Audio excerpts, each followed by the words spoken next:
mês de dezembro falando sobre o Natal, e o tema é esse aí, o Natal escondido, a surpreendente verdade por trás do nascimento de Jesus.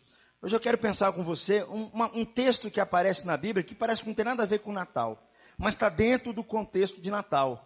É sobre a dor de uma espada. A dor de uma espada. Quero estar comentando com você. Hoje nós comemoramos o Natal. E nós sabemos que ele deve ser visto, o Natal precisa ser visto, como o Deus encarnado, o Deus se transformando em homem e colocando-se no meio de nós e habitando no nosso meio.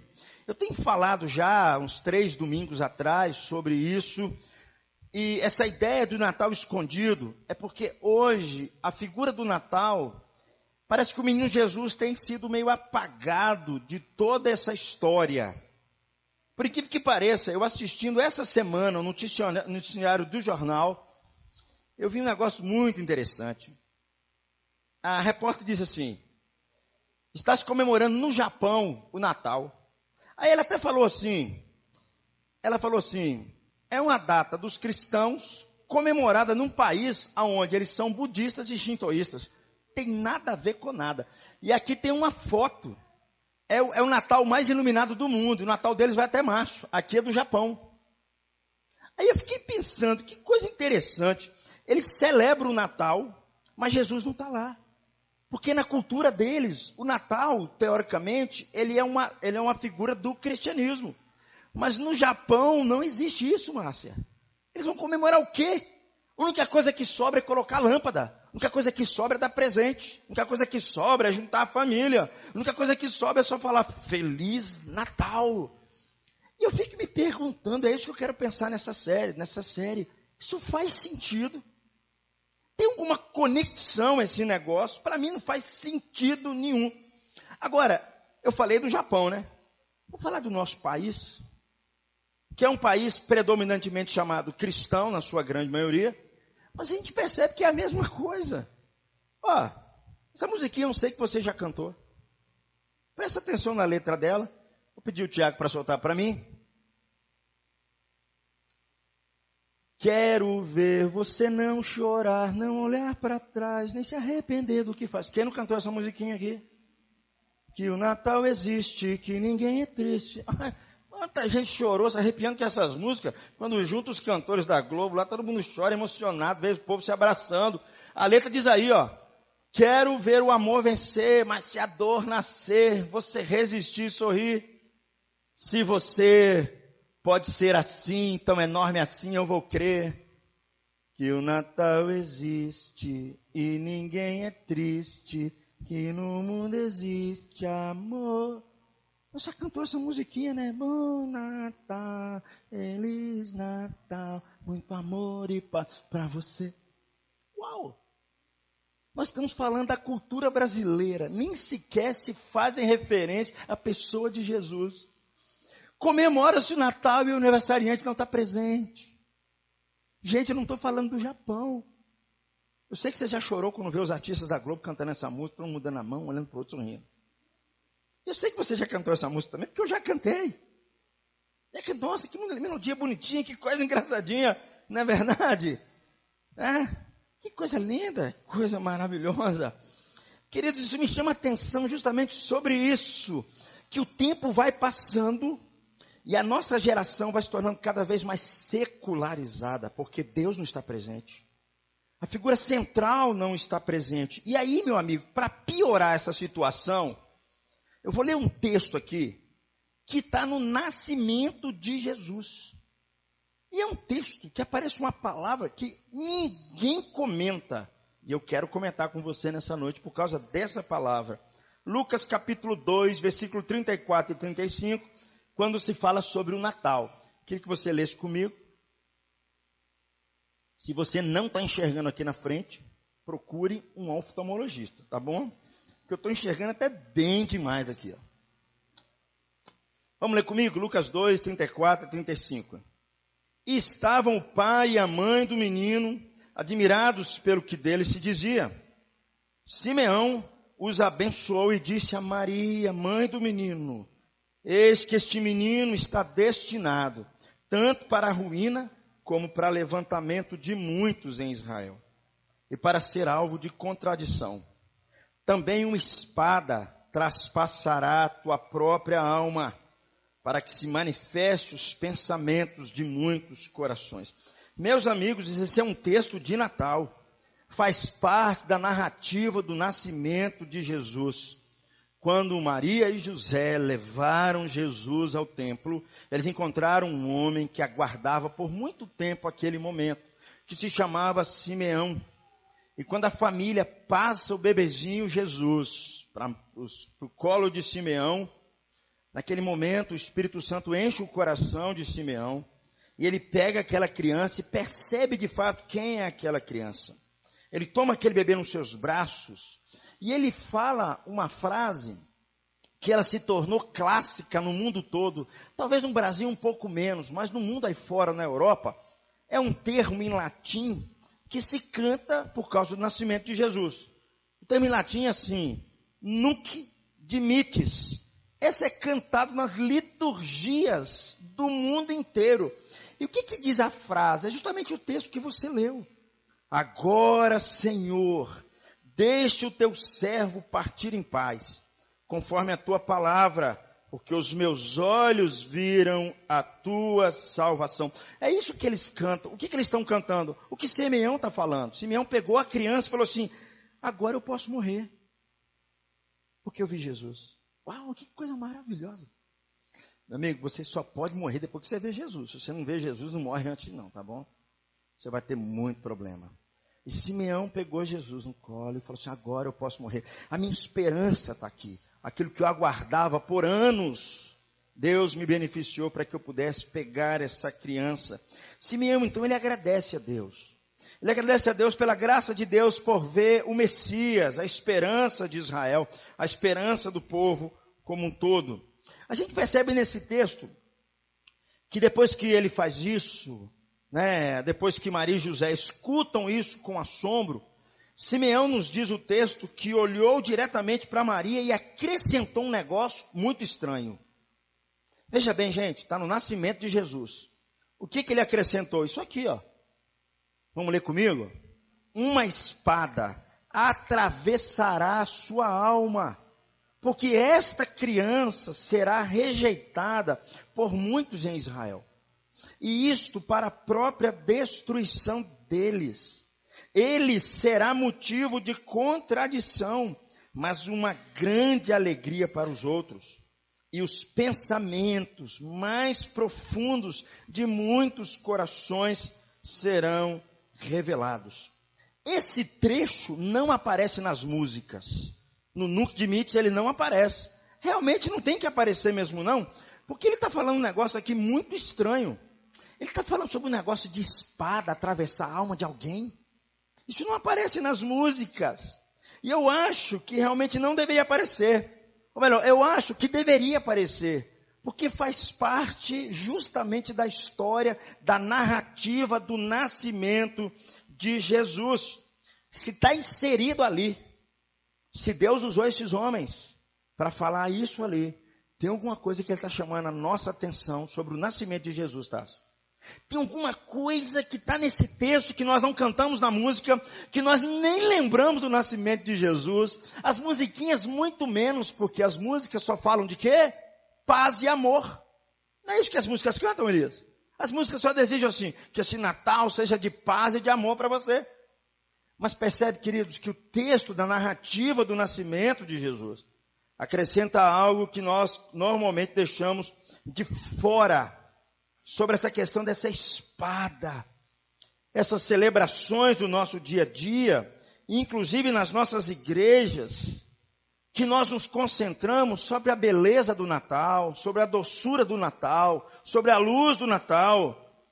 Tudo isso, às vezes, esquece sobre Jesus que viria, que para ele trouxesse paz, que nós tanto queremos. Alguma coisa deveria acontecer. Uma espada deveria traspassar sua própria alma, para que a paz que nós tanto queremos viesse. Pense comigo um pouquinho se não é assim. Quando você vai num cirurgião, para ele arrancar o tumor que está em você, ele vai ter que derramar o seu sangue. Ele vai ter que te abrir. Porque o único caminho para te salvar é se ele fizer uma cirurgia em você para arrancar o seu tumor. Se você for um terapeuta, um psicólogo, seja lá o que for, e se você pedir ajuda para esse pessoal, você vai chegar lá com a alma toda abatida e deprimido. Ele vai ter que trazer coisas do seu passado, histórias que você não quer lembrar, fatos no seu dia a dia que você não gostaria de lembrar, mas ele faz questão de colocar isso para fora, sabe para quê? Para promover cura. Para promover cura. Quando a gente pensa sobre isso, tem um texto em Mateus, que nós vamos ler daqui a pouco, que nos ajuda a entender o que é esse negócio que no nascimento de Jesus fala que uma espada vai atravessar a sua alma. Eu creio, meus irmãos, que tanto o cirurgião quanto o terapeuta, muitas vezes, ele tem que fazer você sentir o pior, a coisa que você não gostaria, para que você se sinta melhor. Sabe o que eu quero dizer com isso? Para essa paz que nós cantamos e que nós desejamos, um sangue vai ter que ser derramado. Não é só chegar para alguém, dar um tapinha nas costas e desejar para a pessoa assim, muita paz e muito amor na sua casa. É isso que a Bíblia fala sobre o nascimento de Jesus. Agora leia comigo Mateus capítulo 10, versículo de número 34. Por favor, olha o que Jesus disse aí. Não penseis que vim trazer? Não vim trazer paz. Você já leu esse texto?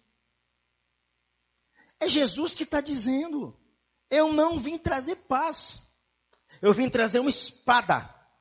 Que coisa esquisita. Como é que Jesus, todo amor, toda bondade, toda misericórdia, um homem cheio de compaixão, pode falar um negócio como esse, que ele traria uma espada e não traria paz? É lógico, meus irmãos, que aqui não está querendo dizer que ele veio para separar sua família. Ele não veio para causar confusão na sua casa. O que Jesus está chamando a nossa atenção com esse texto aqui é uma questão muito importante. Ele está dizendo assim, se a sua lealdade não for a Ele, se você for mais leal à sua esposa, aos seus filhos, ao seu trabalho, ao seu dinheiro do que a Ele, você não o merece também. É isso que ele está dizendo aqui. Ele está dizendo que toda a nossa lealdade tem que ser a Cristo. Jesus tem que ser, como aquele trouxe um texto maravilhoso, ele tem que ser a pessoa mais importante da nossa própria existência. Toda a minha lealdade, toda a minha fé tem que ser depositada nele. É isso que Jesus está dizendo aqui para nós. E ele está dizendo isso de uma maneira muito importante. Jesus está dizendo, para que eu e você possamos ter paz com a sua vinda, muitas e muitas vezes ele vai exigir de nós uma lealdade muito além daquilo que nós imaginamos. Eu creio, meus amigos, que quando Jesus veio, ele deixou muita gente muito chateada. Ele deixou muita gente muito aborrecida. Ele deixou muita gente louca quando Jesus veio. Eu acredito que se Jesus aparecesse hoje, ele faria a mesma coisa. Ele estaria incomodando todo mundo aqui. Estaria incomodando todo mundo nesse recinto. Porque a vinda de Jesus, por um lado, é isso. Porque ele está dizendo para nós, eu estou exigindo de vocês uma lealdade acima do que vocês possam imaginar. Se você der uma olhadinha melhor, na primeira parte da profecia de Simeão, o texto que nós lemos, diz que Jesus fará com que uns, por favor, Tiago, solte por favor. Ele disse aí, fará com que uns caiam e outros se levantem. E seja um sinal contra o qual se fale. O texto diz aí, ó, ele será motivo de contradição, mas uma grande alegria para outras pessoas. Que coisa esquisita, né? Porque todo mundo olha para Jesus e fala assim, que beleza, Jesus é tão bonzinho. Jesus vai abraçar todo mundo porque ele é muito bom. Queridos, tem um problema com esse pensamento. E no nascimento de Jesus já se denuncia sobre isso. Em outras palavras, queridos, as pessoas elas serão polarizadas. E quando Jesus viesse, muitas pessoas se colocariam contra Jesus. Talvez o seu nome esteja nesse contra Jesus. Muitas pessoas se colocariam em oposição a Jesus.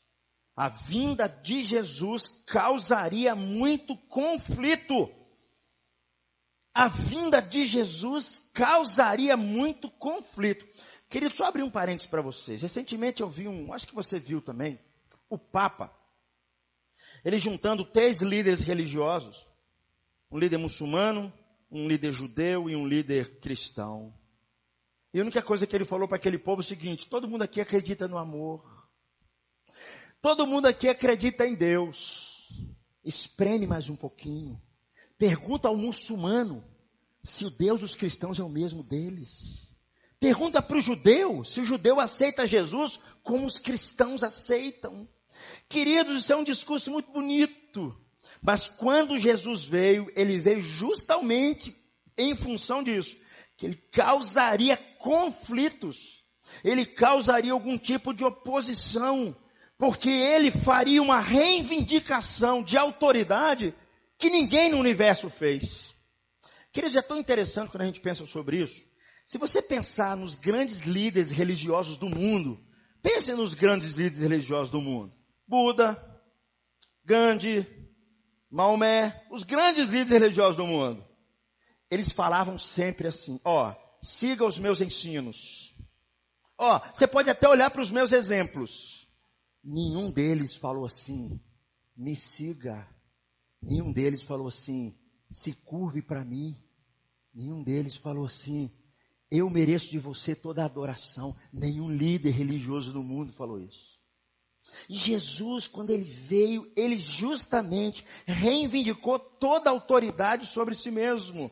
Tem um texto de João que nos ajuda a entender um pouco mais sobre isso, sobre essa grandeza dessa reivindicação de Jesus.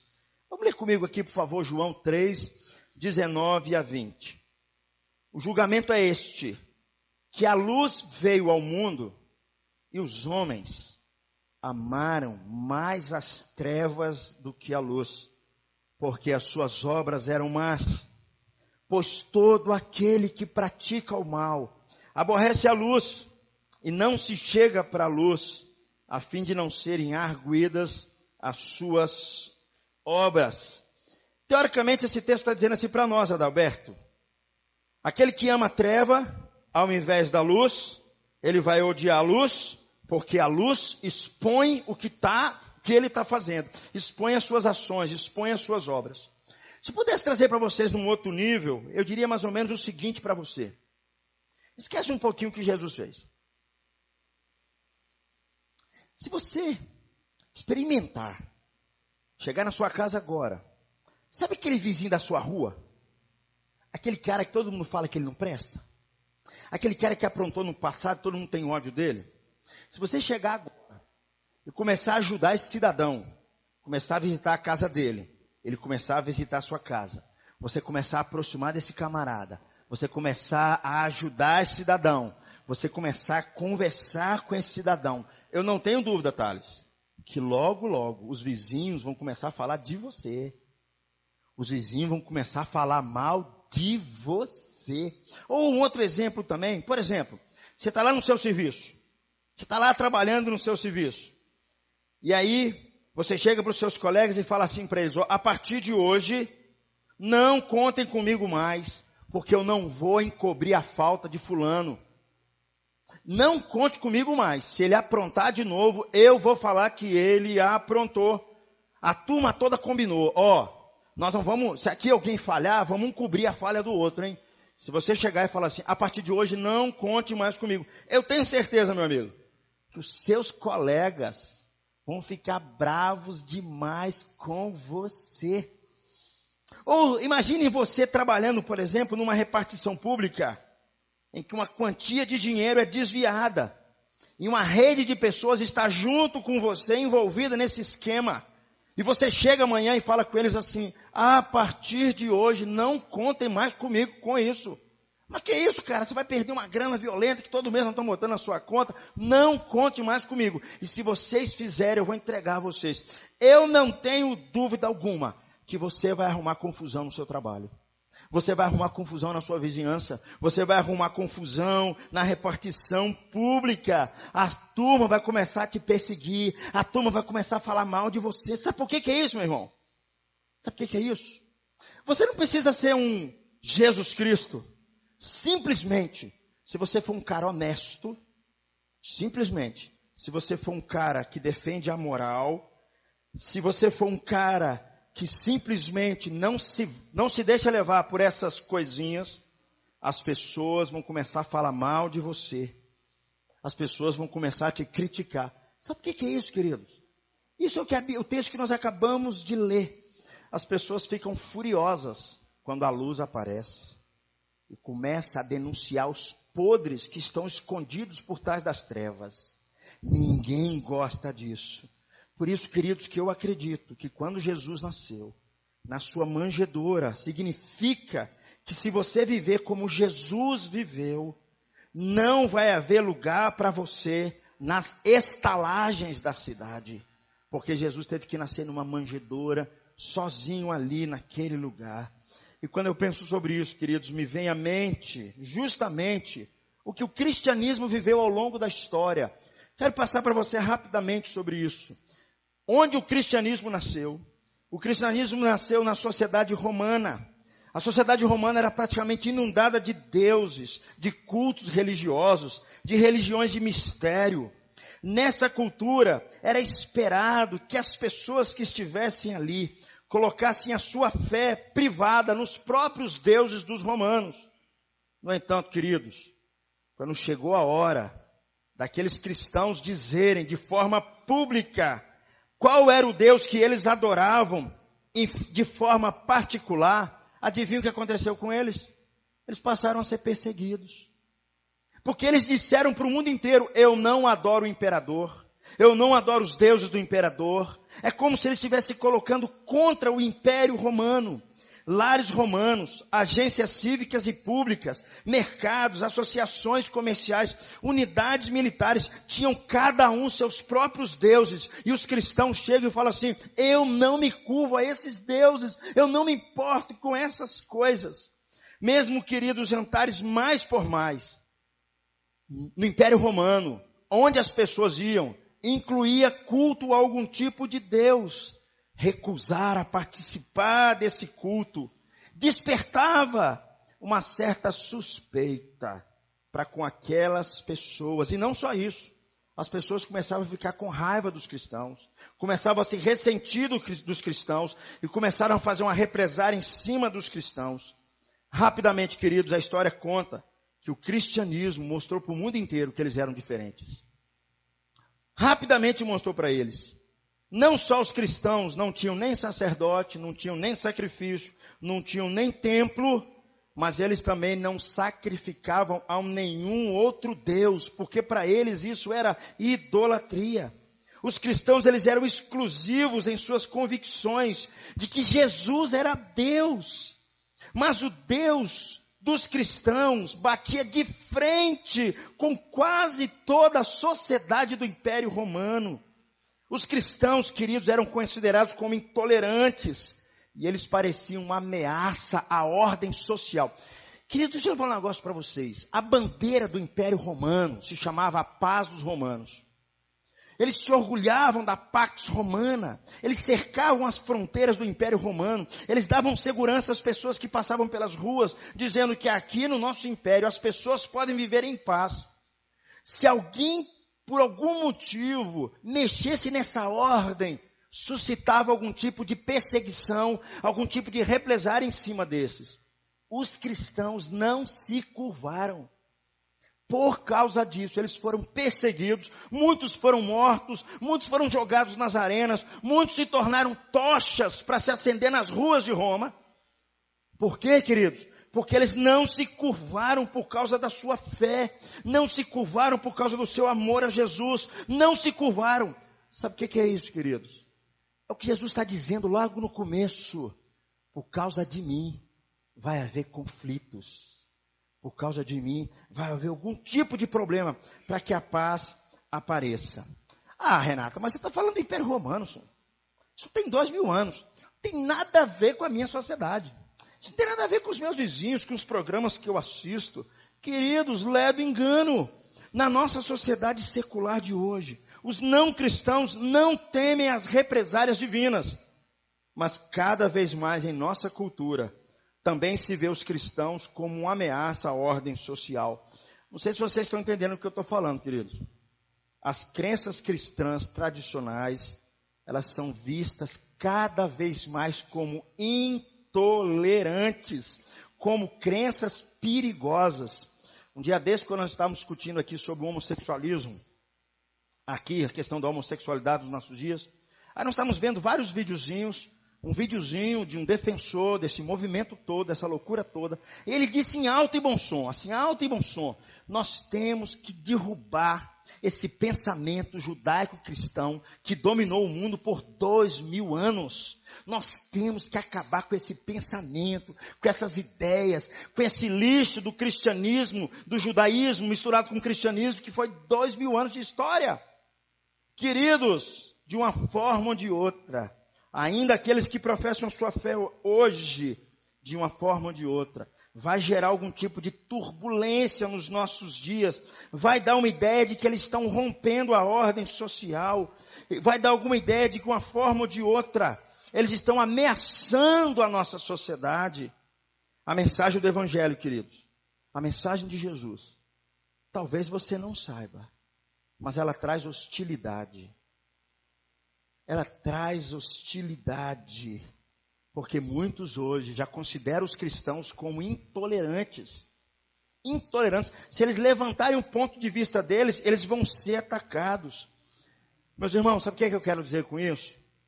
Que a hostilidade, há uma hostilidade sim muito forte em relação aos cristãos, em relação ao cristianismo. Isso é muito fundamental. Quando o apóstolo Paulo, ele escreveu a carta aos Romanos, ele disse assim que as pessoas, elas não querem buscar a Deus. Elas preferem trocar Deus pelas coisas que Deus criou. Elas trocam a verdade pela mentira. Todos os seres humanos, queridos, têm um motor dentro delas viverem se auto-justificando no fundo dos seus corações.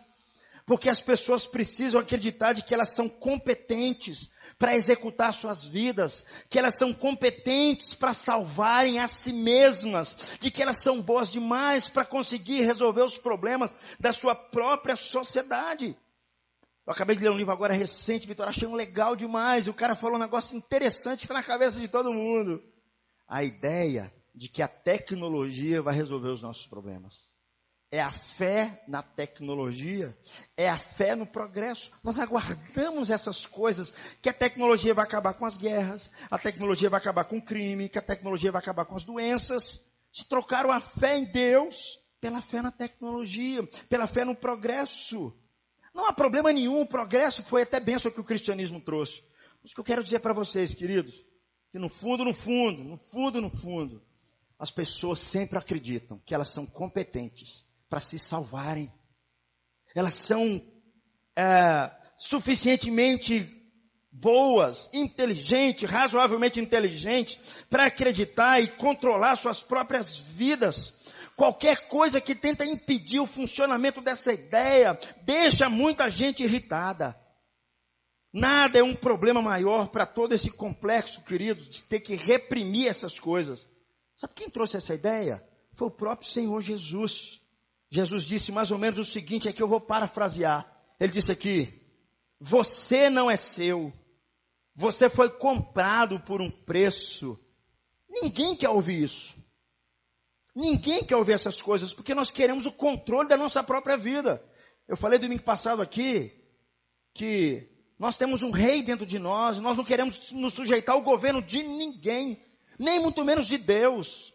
Hoje a religião tem se transformado num negócio tão maluco, tem usado Deus. Deus tem se transformado num empregado do ser humano. As pessoas estão mandando em Deus como se Deus fosse um capataz deles. As pessoas dizem, não, porque eu exijo de Deus, faça isso, faça isso, faça isso. A loucura que nós estamos vivendo, sabe o que é isso, queridos? É só um reflexo da nossa alma. o reflexo do nosso coração, que nós não queremos ouvir essas coisas, nós não queremos nos sujeitar a Deus, nós não queremos reconhecer que nós temos um problema sério, nós não damos conta da nossa vida, nós não damos conta da nossa salvação, e a morte vive batendo na porta de todo mundo para dizer isso para as pessoas em alto e em bom som, mas muita gente mesmo assim não ouve. A morte é algo terrível, mas nós vivemos no século 21 como se fosse assim, a tecnologia vai resolver isso um dia. Querido, isso é uma maneira de dizer para nós de forma muito clara. O Natal é algo dizendo algo surpreendente sobre nós, sobre a nossa vida. E eu sei que tem muita gente que fica brava com essas coisas. Meus amigos, se você se identifica com Jesus, se você se identifica com Jesus e não esconde a sua conexão, algumas pessoas vão ficar bravas com você também. Se você sair fora e dizer que de fato é Jesus, se você é leal a Jesus, as pessoas não vão gostar. Talvez vão começar da sua própria casa. Da sua própria casa. As pessoas vão se voltar contra você, começar dentro da sua própria casa. Em pleno século 21. Eu sei, queridos, que há um perigo em falar nessas coisas. Porque os cristãos, meus irmãos, são pessoas cheias de problema. Nós estamos cheios de defeitos, cheios de falhas. Nós somos acusados até mesmo de fanatismo. Nós somos acusados de hipocrisia. Em muitas coisas está correto. Não tiro, não. Tem muita coisa maluca aí. Se eu tivesse no lugar desses caras, não botaria o pé numa igreja nunca. Não devemos tentar, queridos, justificar as nossas próprias falhas, os nossos erros. E começar a se queixar dessas coisas. Às vezes as pessoas são simplesmente ofendidas por nós. E elas têm o direito de ser. Mas preste atenção nisso. O que Simeão está dizendo é que há uma ofensiva ao próprio Jesus. Em cada tempo e em cada lugar. Em cada expressão. E quem se identificar com Jesus também vai ser uma pessoa ofensiva. De uma forma ou de outra, as pessoas não vão gostar muito do que quando você começar a falar as coisas por aí fora. Hoje nós já vivemos isso. Converse com os professores que estão nas escolas. Ligue a sua televisão. Na maioria dos programas de televisão que passam, ninguém é maluco de dizer que é cristão. Porque se disser que é cristão vai ter problema. Ninguém. O que nós assistimos na televisão o dia inteiro, nos programas de televisão, nas entrevistas e tudo mais, é a impossibilidade de dizer que o cristianismo faz sentido. Mas, querido, se Jesus nasceu, e Simeão está dizendo para nós, que ele vai causar problema e confusão, é isso que vai acontecer. Olha o que diz aí ainda um pouco mais sobre Simeão, olha só, lê comigo. Ele, Jesus, será motivo de contradição, mas uma grande alegria para os outros. A vinda de Jesus em nossos dias, queridos, nos faz pessoas ao mesmo tempo pacificadores, mas ao mesmo tempo traz conflito. A vinda de Jesus traz paz ao coração de um ser humano, mas também traz conflito. Às vezes dentro da sua própria casa. Se você é um cristão comprometido, você vai saber que existem momentos de pacificação, existem momentos de tranquilidade, como existem também muitas lutas, muito desgosto por causa dessa oposição. Os cristãos muitas vezes se sentem como o salmista escreveu. Olha o que diz o Salmo 120, versículo 7. Sou pela paz, mas quando porém eu falo, eles teimam pela guerra. Quando Simeão tomou Jesus em seus braços, ele não deixou Jesus lá. Ainda olhando para Maria, ele acrescenta, versículo 35, uma espada traspassará também a sua alma. Certamente, querido, nós sabemos, por exemplo, que Maria estava perto de Jesus. A Bíblia nos diz que Maria guardava todas as coisas que Jesus fazia. Maria, por um lado, ela ponderava as coisas que Jesus fazia por anos.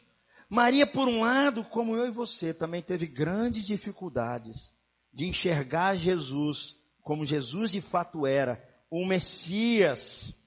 Em alguns momentos, Maria até se opôs ao que Jesus estava para fazer. Sabe por quê, queridos? Porque ela não tinha nenhuma expectativa de uma morte precoce para o seu filho. Maria não tinha nenhuma expectativa da ressurreição de Jesus. Maria, ela era uma judia, envolvida em uma cultura judaica, aguardando um Messias político, aguardando um Messias que resolveria os problemas da ordem social do seu tempo, que colocaria os romanos para correr. Maria não tinha expectativa de Jesus como Deus. Ela guardava isso no seu coração. Eu sei que para Maria, o fim de Jesus, vendo o seu filho ali, foi algo terrível ao seu coração. Que até mesmo para ela pensou, acabou todos os meus sonhos, acabou todas as minhas esperanças. Toda a minha desilusão agora se colocou viva agora na minha vida. Porque agora estou vendo o meu filho. Mas mesmo antes disso, queridos, a própria Maria, mãe de Jesus, ficou confusa com respeito ao próprio Jesus. E em alguns momentos se opôs a ele. Teve um momento aqui, eu não coloquei esse texto, que a família de Jesus, inclusive Maria estava lá, disse assim, Jesus está fora de si. Ele está falando uns negócios aí muito esquisitos. A própria Maria, por um lado, não estava entendendo bem quem era Jesus. Ela mesma, por um lado, teve que repudiar Jesus. Isso não significa, queridos, que Jesus quebrou o seu relacionamento com a sua mãe. Não é isso não. O que eu quero te dizer é uma coisa simples. É que Maria não conseguia compreender ainda, na sua visão, quem era Jesus, aquele menino, aquele bebezinho. O que significava com esse Messias, como sendo Deus, o Deus encarnado. Jesus, em certo momento, depois de ter que responder a Maria, olha o que ele disse no versículo em João, por favor, diz aí. Então lhe respondeu, quem é minha mãe e quem são os meus irmãos? Jesus então olhou para a multidão e disse aos seus discípulos, versículo 34, e correndo olhar pelos que estavam assentados ao redor, disse, eis a minha mãe, eis os meus irmãos. Portanto, leia comigo, qualquer que fizer a vontade de Deus, esse é meu irmão, irmã e mãe. Poucas pessoas nos são apresentadas no Novo Testamento que sejam mais admiráveis do que Maria. De fato, ela é bendita entre as mulheres. Não há ninguém como esse texto tão claro que nos diz.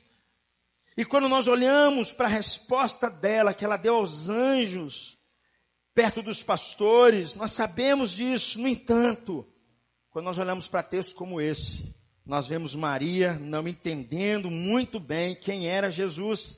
Ela estava seriamente enganada no que o seu filho era, sobre o que ela precisava fazer e qual deveria ser a sua resposta.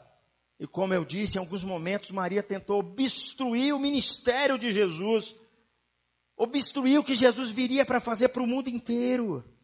E esse foi um dos maiores erros na sua trajetória. Quando nós olhamos para Maria, queridos, o que eu quero te dizer é o seguinte, que nós somos iguaizinhos a ela. Do mesmo jeito. Nós temos enormes dificuldades, queridos, às vezes de compreender direito quem é Jesus. Nós temos enormes dificuldades, de fato, de entregar nossa lealdade a Jesus. Se a gente for muito sincero, talvez uma boa parte da nossa lealdade está ligado às bênçãos de Jesus para a nossa vida. É aquilo que Ele prometeu para fazer por nós. E a gente fala assim, eu vou te seguir enquanto o Senhor está me dando. Uma boa parte disso. Se você, querido, amar Jesus, se você ter Jesus em sua vida, uma espada vai atravessar o seu coração também. Sabe por quê? Se você for leal a Jesus, se você amar Jesus, se Jesus for o seu Senhor, for o seu Salvador, vai haver conflitos dentro de você, vai haver confusões internas dentro de você, vai haver dor dentro de você, você vai perceber que tem alguma coisa que não bate dentro de você, você vai começar a brigar com você mesmo. Eu acredito, sabe, Leninha, que quem é cristão vive essa luta. Um dia desse eu conversei com um jovem e falou, Renato, não dá, Renato, não dou conta, Renato. Eu falei assim, filho, você não está entendendo, essa é a luta do cristão. O cristão não desiste dessa luta. Mas, Renato, não dá, Renato. Eu saio daqui, eu sei que eu vou errar. Filho, você está com essa compreensão, porque Jesus está trabalhando no seu coração. É por isso que você está com essa compreensão. Teve um bispo metodista, ou melhor, anglicano, que ele disse uma frase interessante. Ele diz assim, o Filho de Deus tem duas grandes marcas sobre ele. Ele pode ser conhecido por sua guerra interna, bem como pela sua paz interior. Jesus faz essas duas coisas dentro de nós. Põe paz dentro de nós, mas põe um conflito dentro da gente mesmo. Porque quando você coloca a sua fé em Jesus, queridos, as lutas não acabam. Eu sempre digo, meu irmão, ser cristão é entrar num campo de batalha, tanto interno quanto externo. Ser cristão é você ser um soldado num campo de batalha.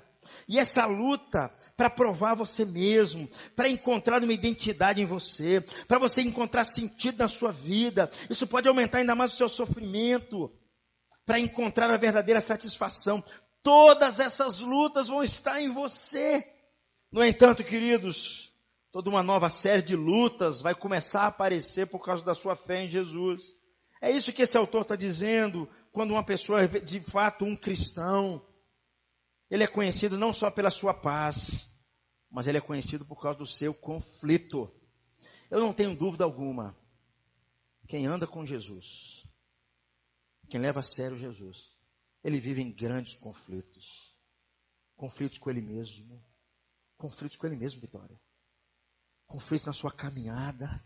Conflitos de coisas que ele gostaria de fazer e não fez. Conflitos em relação às suas falhas. Conflitos em relação a isso tudo. Mas ao mesmo tempo, tem uma paz que assume o seu coração. Tem uma paz que enche o seu coração.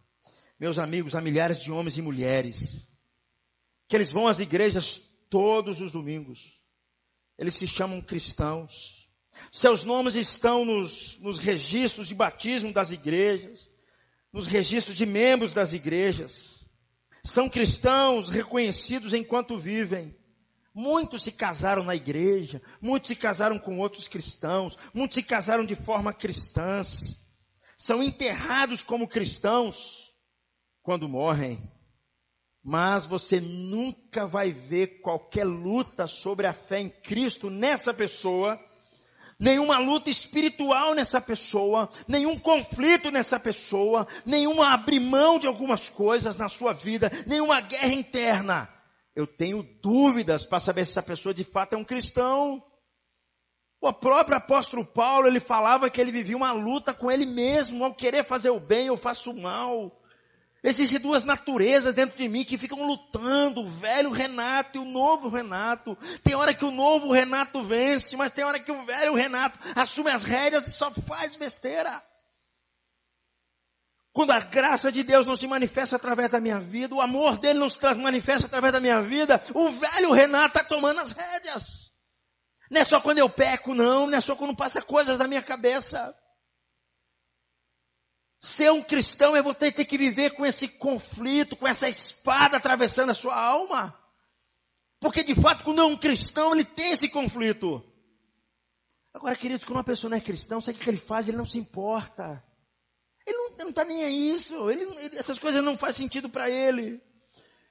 Meu amigo, o cristianismo é uma luta. É uma luta.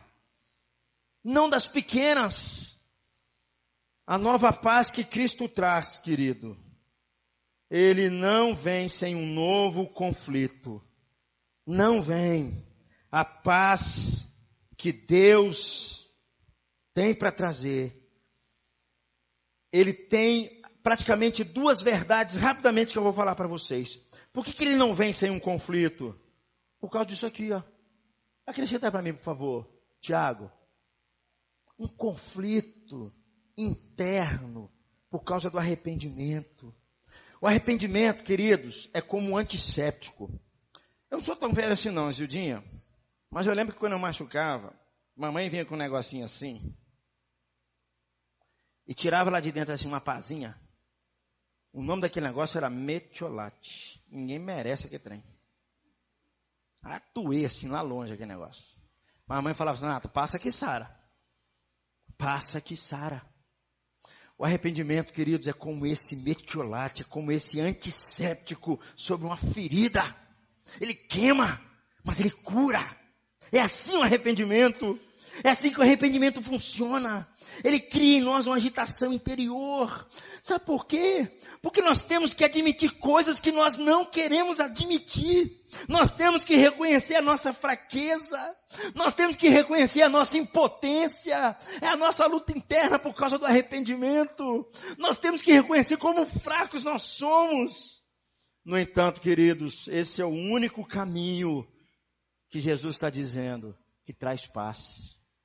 É o caminho do arrependimento. Martinho Lutero já dizia, na sua primeira tese lá das 95 teses da igreja, a vida do cristão é uma vida de arrependimento. Constante arrependimento. Essa é a sua luta interna, é o seu conflito. Porque não é fácil, queridos. Nós queremos tomar a rédea toda hora. E nós não queremos reconhecer a nossa fraqueza, a nossa impotência, os nossos pecados, as nossas falhas. Mas é o único caminho que nos leva ao perdão. Só não faz isso gente orgulhosa, gente senhor de si mesmo, dono de si mesmo, gente que se acha assim poderoso demais. Mas o cristão não. A vida do cristão é uma vida de arrependimento. Ele não tem vergonha de abrir o seu coração e dizer como ele é falho. Como ele é falho. Eu aprendi uma vez dizendo assim que o cristão, ele não só se arrepende dos seus pecados. Ele se arrepende também da sua própria autojustiça. Disso ele se arrepende. Da sua autoconfiança. O único caminho para o perdão, para a paz, queridos, é o caminho de um conflito com o arrependimento, porque elimina o nosso orgulho, elimina a nossa autojustiça. É um fardo terrível que você tem que suportar. Mas é o único caminho que Jesus está dizendo que nos conduz à paz. Não há como entrar na nova paz se não houver arrependimento. Se a gente não sentir essa dor por causa do arrependimento. Segunda coisa, queridos, além disso, a paz de Deus vem depois de um conflito interno por causa da submissão. Nós não queremos submeter ninguém. Eu falei domingo passado, sabe o que nós queremos, queridos? Nós queremos que as pessoas estejam debaixo do nosso pé. Nós queremos estar por cima das pessoas, nós queremos mandar, nós queremos poder, nós queremos força, é isso que nós queremos. O cristão vive num conflito com essa ideia de submissão. Paulo é quem disse, eu vivo uma guerra interior entre o meu antigo eu e o novo eu. O velho eu continua a querer as coisas, continua a querer mostrar suas garras. O novo eu não. O novo eu, transformado pelo Evangelho, é que coloca as coisas em ordem, nos reconcilia com Deus. Quando essas vontades se cruzam, queridos, há uma briga enorme. No entanto, quando nós passamos por cada um desses conflitos com Deus, finalmente nós dizemos, não faça a minha vontade, faça a tua vontade. Como é difícil a gente fazer isso, tem horas, né? Como é difícil a gente chegar para Deus e falar assim, Deus, faz a tua vontade. Como é difícil. Como é difícil a gente se sujeitar de fato ao que Deus está querendo fazer. Eu ouvi uma história uma vez de uma mulher cristã, que ela sofreu um acidente terrível, perdeu um dos seus membros. Por vários anos ela ficou amargurada e zangada. Então um dia ela disse, Deus, eu não tenho o direito de dizer para o Senhor como administrar o universo. Porque, querido, sabe o que acontece com a gente muitas vezes? Nós queremos dizer para Deus como é que Ele tem que administrar as coisas.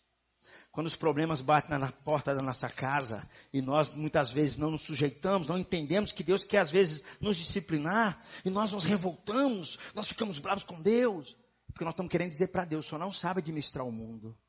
Eu quero administrar no seu lugar. Essa mulher é esse caso. Depois dela irromper naquele lugar, ela desenvolveu um brilho sobre ela.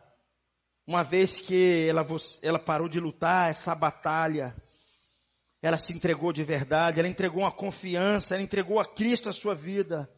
Ela começou a entender que até mesmo no sofrimento, Deus pode usar o sofrimento para trabalhar no nosso coração. Por meio do sofrimento, Deus pode colocar uma confiança no nosso coração. Até por meio do sofrimento, colocar uma alegria no nosso coração.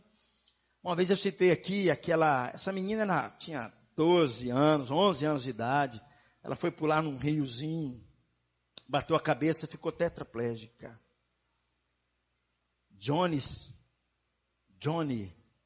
ela tem um programa nos Estados Unidos. Ela abençoa milhares de pessoas. Ela pinta só com um pincel aqui na boca. É assim que ela faz. Ela entendeu que Deus, até mesmo no meio do sofrimento, estava usando a vida dela. Ouvi essa semana, como é o nome daquele camarada? Ele esteve aqui no Brasil, ele nasceu sem os pés, ele é um cara que ele despeja alegria, ele é um cristão que despeja alegria. Nick, como é o nome dele? Ninguém sabe o nome dele? Não vou repetir isso não, está muito difícil. Um cara nasceu assim, mas diz que ele é um cristão, diz que as palestras dele as pessoas ficam encantadas. Sabe o que é isso, queridos? Ele entendeu a se submeter à vontade de um Deus que é bom, um Deus que enviou Jesus, um Deus que ama o ser humano, um Deus que se importa com a gente. Quando a gente faz o contrário, a gente vai entrar numa luta para a gente se submeter à vontade de Deus. Esse tipo de luta, querido, pode levar a uma paz imensa. Lemos atrás, Jesus disse assim: eu vim para trazer uma espada. Simeão repetiu isso. Nós vemos o que isso significa. Significa que nós vamos obter hostilidade por causa de Jesus. Significa que nós vamos ter muitas lutas por causa de Jesus. O Natal, querido, nos ensina que os cristãos não podem ceder à autocomiseração.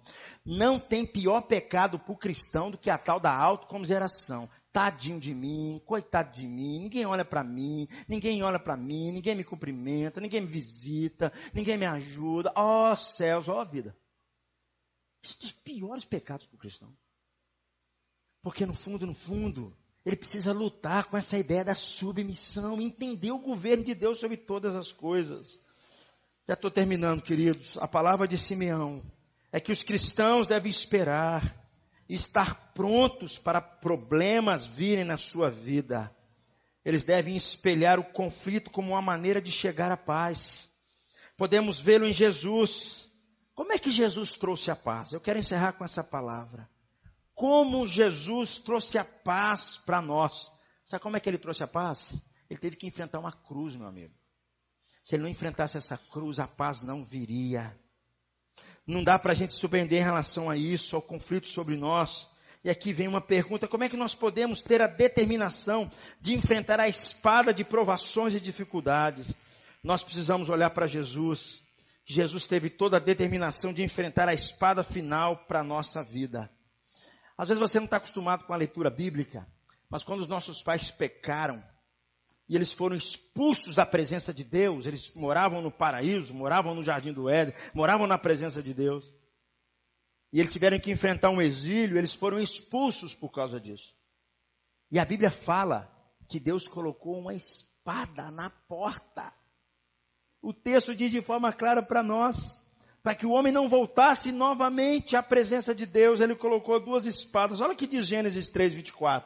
Por favor, lê comigo.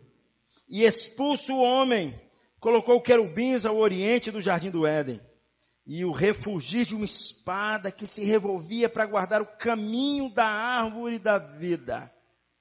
Isso aqui é uma outra forma da gente dizer o que a Bíblia sempre falou para mim e para você. O salário do pecado é a morte.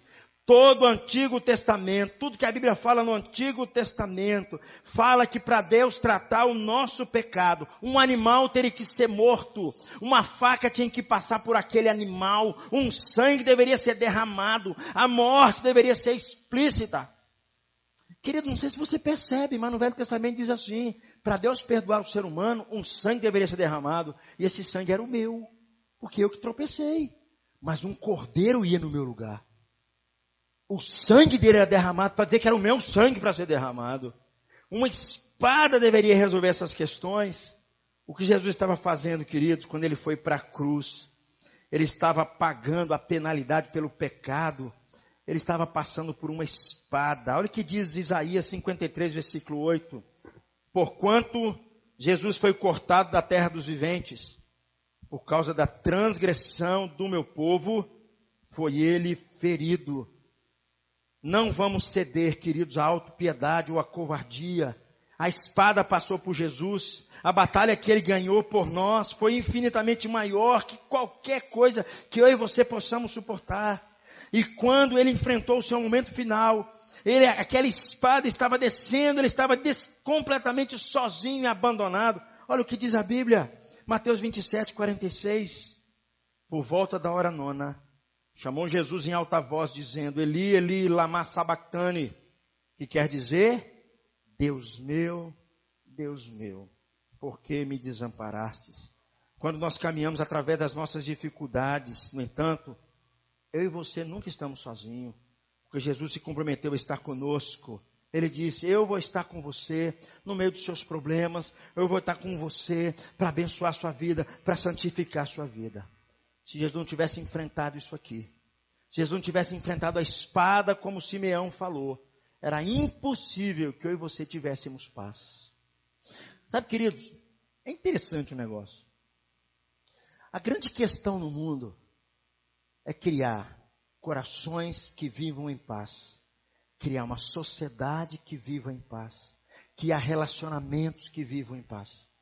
Mas não sei se vocês percebem, cada vez que o tempo passa, o divórcio se torna mais fácil. Cada vez que o tempo passa, casais se divorciam com mais rapidez ainda. Cada vez que parece que o tempo passa, a guerra parece se tornar cada vez mais forte e mais perto da nossa casa. Em todos os países do mundo. Nós assistimos agora recentemente, na Alemanha, um maluco que vem e mata várias pessoas. Quando você pensa que não, países do primeiro mundo, o sonho de todo brasileiro, viver num lugar como aquele, vivendo um conflito tremendo. Sabe qual que é o problema, queridos? Eles precisam olhar para esse menino que nasceu. Esse menino que nasceu, que diz assim: para que eu e você possamos ter paz, eu vou ter que enfrentar uma espada por causa de você. E não é porque vocês merecem. Porque vocês merecem esse sangue sendo derramado de vocês. Mas eu vou derramar o meu sangue por causa de vocês. É Deus demonstrando o seu profundo amor por nós. É isso que o Natal nos diz por um lado, queridos. O Natal que nós celebramos e batemos nas costas uns dos outros e desejamos assim, paz e amor. Essas coisas, Márcia, custaram muito caro. Custou o sangue de Jesus. E para que as pessoas possam viver isso, só tem um jeito. Elas precisam entrar num conflito interno. Um conflito de se arrepender. Um conflito de se submeter. E ter Jesus como a lealdade maior da sua própria história e da sua própria vida. Se você amar qualquer coisa mais do que Jesus, se você amar sua carreira, se você amar os seus bens, se você amar sua casa, mais do que Jesus, Jesus fala: eu não tenho nada com você. Eu queria orar por você, eu queria que você curvasse sua cabeça, nós pudéssemos buscar a Deus nesse momento. Oh Deus, visite-nos nessa noite, em nome de Jesus. Oh Deus, nós precisamos aprender que essa paz que nós tanto queremos, Jesus, Ele é o príncipe da paz, Ele veio de fato, mas Ele teve que sofrer, Ele teve que, e não só isso, mas ser leal a Jesus por um lado, também é passar por conflitos, é passar por dificuldades, é passar por oposições. Ser leal a Jesus, entregar-se a Jesus por um lado, é enfrentar Deus lutas diárias, a começar em nós mesmos. Então Deus, eu peço ao Senhor, ó Deus, que quando nós nos derramarmos diante do Senhor, que isso seja de fato, Pai, uma verdade na nossa vida. Nós precisamos de Jesus que nasceu, nós precisamos dele, nós precisamos do seu amor, nós precisamos da sua bondade, nós precisamos da sua presença, nós precisamos da sua graça, Deus. Então, Deus, tem misericórdia das nossas vidas e nos ajude.